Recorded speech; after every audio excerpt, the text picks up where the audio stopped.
Hello, friends. Welcome back to Ruksanaa's audiobook library. We go ahead with the next part, the third part of book 3 of Magic Tree House, named Mummies in the Morning, written by Mary Pope Osborne. Let us go ahead with chapter 7, The Scroll. Jack put the scepter and his notebook and pencil into his pack. He and Annie followed the ghost queen deeper into the pyramid until they came to some stairs. The stairs, said Jack and Annie. The ghost queen floated up the stairs. Jack and Annie followed. The ghost queen floated right through a wooden door. Come, she said. She held out her hand. Come to my burial chambers. And she floated away. Jack and Annie pushed on the door. It opened slowly. They stepped into a cold, drafty room. The ghost queen was nowhere in sight. Dim torchlight lit the huge room. It had a very high ceiling. On one side was a pile of tables, chairs, and musical instruments. On the other side of the room was a small wooden boat. The boat, said Jack. What's it doing inside a pyramid? Asked Annie. Maybe it's supposed to carry her to the next life, said Jack. He and Annie went over to the boat. They looked inside it. The boat was filled with many things: gold plates, painted cups, jeweled goblets, woven baskets, jewelry with blue stones, small wooden statues. Look, said Jack. He reached into the boat and lifted out a clay jug. The jug, said Annie.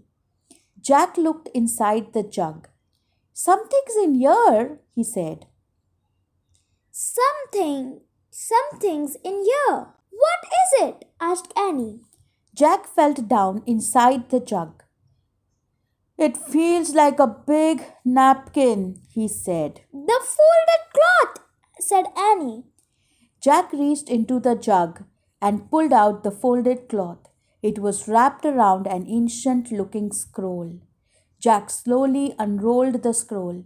It was covered with wonderful hieroglyphs. The Book of the Dead, whispered Annie. We found it. We found her book.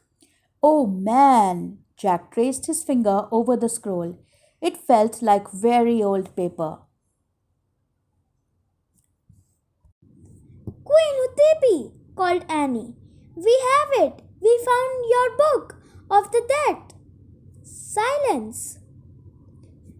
Queen Hutepi. Then other door of the other side of the chamber creaked open. In there, said Annie.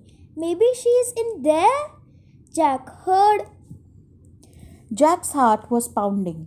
Cold air was coming through the open doorway. Come on, said Annie. Wait! No, said Annie. She waited 1,000 years for her book. Don't make her wait anymore.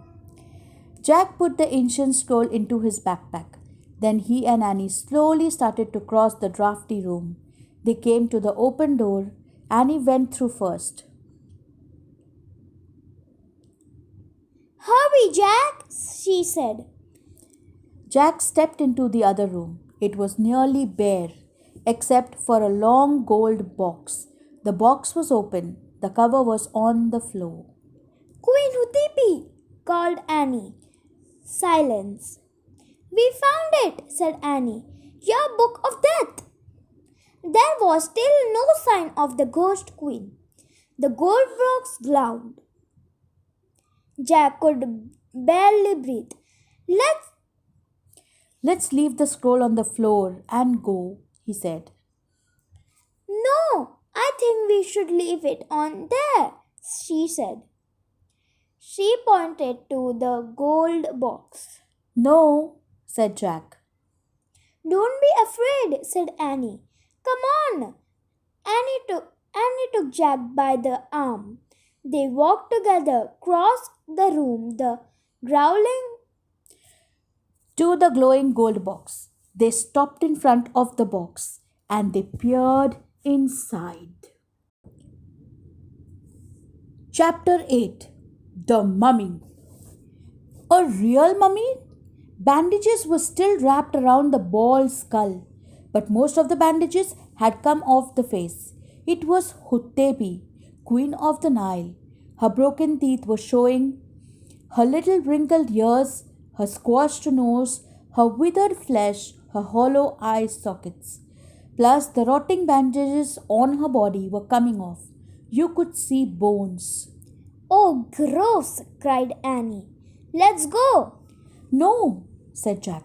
It's interesting. Forget it, said Annie. She started out of the room. Wait, Annie.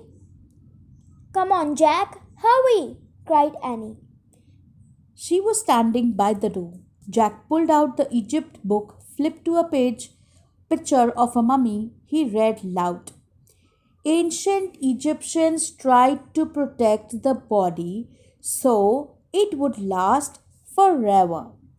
First, it was dried out with salt. Oh, stop, said Annie. Listen, said Jack. He kept reading. Next, it was covered with oil. Then, it was wrapped tightly in bandages. The brain was removed by... Yuck! Stop! Cried Annie. Goodbye! She dashed out of the room. Annie, called Jack. We have to give her the Book of the Dead. But Annie was gone. Jack reached into his pack. He pulled out the scroll and the scepter. He put them next to the mummy's skull. Was it just his imagination, or did a deep sigh seem to shudder throughout the room? Did the mummy's face grow calmer? Jack held his breath as he backed away.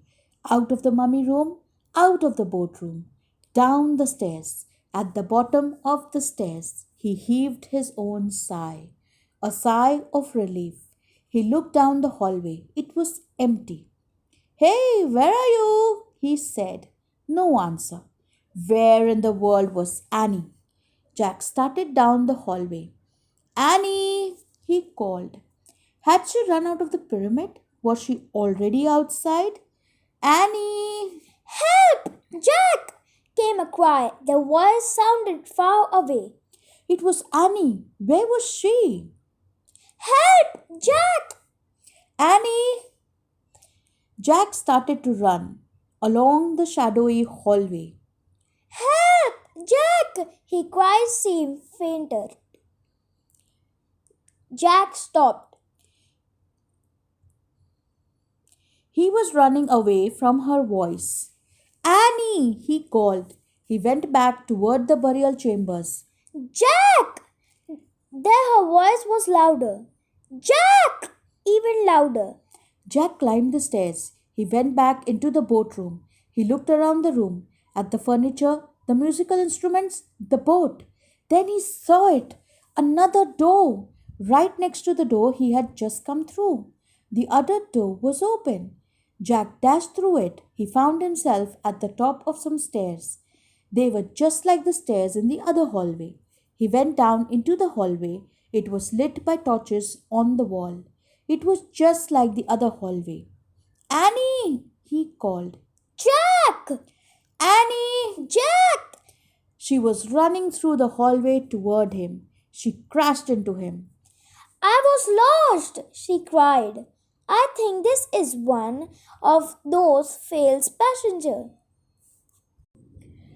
I think this is one of those false passages built to fool the tomb robbers, said Jack. A fall passage? Said Annie, panting. Yeah, it looks just like the right hallway, said Jack. We have to go back into the boatroom and out the right door. Just then they heard a creaking noise. Jack and Annie turned around.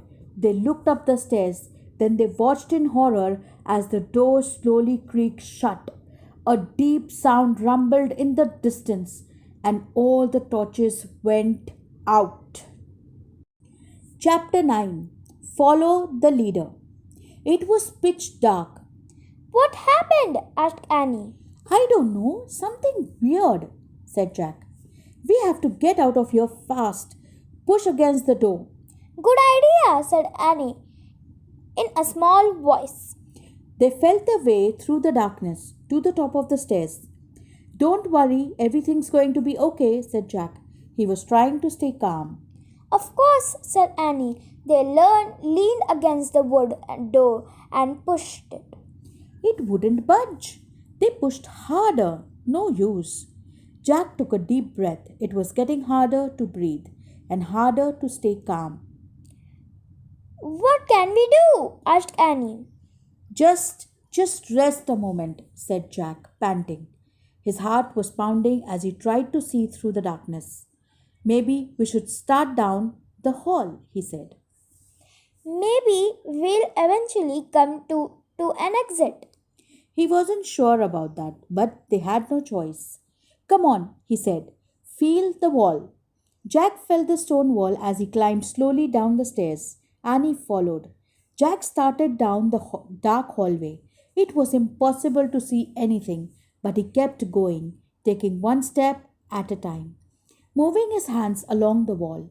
He went around a corner. He went around another corner. He came to some stairs. He went up. There was a door. He pushed against it. Annie pushed too. This door wouldn't budge either. Was this the same door they had started? It was no use. They were trapped. Annie took his hand in the dark. She squeezed it. They stood together at the stairs, listening to the silence. Oh man, Jack whispered. He's back, said Annie. Follow him, cried Jack. He's going away from us. They started down the dark hallway, following the cat's mew. Hands against the wall, Jack and Annie stumbled out through the darkness. Meow! They followed the sound all the way through the winding hallway. Down, down, down. Around one corner, then another and another. Finally, they saw a light at the end of the tunnel. They rushed forward out into the bright sunlight. Yay! Annie shouted, but Jack was thinking. Annie, he said, how did we get out of the false passage? The cat, said Annie. But how could the cat do it? Asked Jack. Magic? Magic, said Annie. Jack frowned. But... Look, said Annie. She pointed. The cat was bounding away over the sand. Thank you, called Annie. Thanks, Jack shouted at the cat. His black tail waved. Then he disappeared in the shimmering waves of heat. Jack looked toward the palm trees. At the top of one sat the treehouse, like a bird's nest. Time to go home, Jack said. He and Annie set off for the palm trees. It was a long, hot walk back. At last, Annie grabbed onto the rope ladder, then Jack. Once they were inside the treehouse, Jack reached for the book about Pennsylvania. Just then, he heard a rumbling sound, the same sound they had heard in the pyramid. Look, Annie said, pointing out the window. Jack looked. A boat was beside the pyramid. It was gliding over the sand, like a boat sailing over the sea. Then it faded away into the distance. Was it just a mirage? Or was the ghost queen finally on her way to the next life? Home, Jack, whispered Annie. Jack opened the Pennsylvania book. He pointed to the picture of Rock Creek. I wish we could go home, he said. The wind began to blow. The leaves began to shake. The wind blew harder. It whistled louder. The treehouse started to spin. It spun faster and faster. Then everything was still. Absolutely silent. Chapter 10. Another clue. Late morning sunlight shone through the treehouse window. Shadows danced on the walls and ceiling. Jack took a deep breath. He was lying on the floor of the treehouse. I wonder what Mom's making for lunch, said Annie. She was looking out the window. Jack smiled. Lunch, Mom, home. It all sounded so real. So calm and safe. I hope it's peanut butter and jelly sandwiches, he said. He closed his eyes. The wood floor felt cool. Boy, this place is a mess, said Annie. We'd better make it neater in case M comes back. Jack had almost forgotten about M. Would they ever meet the mysterious M? The person who seemed to own all the books in the treehouse. Let's put the Egypt book on the bottom of the pile, said Annie. Good idea, said Jack. He needed a rest before he visited any more ancient tombs. Let's put the dinosaur book on the top of the Egypt book, said Annie. Yeah, good, said Jack, and a long rest before he visited another Tyrannosaurus Rex. The castle book can go on the very top of the pile, said Annie. Jack nodded and smiled. He liked thinking about the knight on the cover of the castle. The knight were his friends. Jack, said Annie. Look! Jack opened his eyes. She was pointing at the wooden floor. What is it? You have to see for yourself. Jack groaned as he got up. He stood next to Annie and looked at the floor. He didn't see anything. Turn your head a little, said Annie. You have to catch the light just right. Jack tipped his head to one side. Something was shining on the floor. He tipped his head a bit more. A letter came into focus. The letter M. It shimmered in the sunlight. This proved the treehouse belonged to M. Absolutely for sure. No questions, no doubt about it. Jack touched the M with his finger. His skin tingled. Just then, the leaves trembled. The wind picked up. Let's go down now, he said. Jack grabbed his backpack. Then he and Annie climbed down the ladder. As they stood on the ground below the treehouse, Jack heard a sound in the bushes. Who's there? He called. The woods grew still. I'm going to bring the medallion back soon, Jack said loudly. And the bookmark too. Both of them. Tomorrow. Who are you talking to? Asked Annie. I feel like M is nearby, Jack whispered. Annie's eyes grew wide. Should we look for him? But just then their mother's voice came from the distance. Jack! Annie! Jack and Annie looked around at the trees. Then they looked at each other.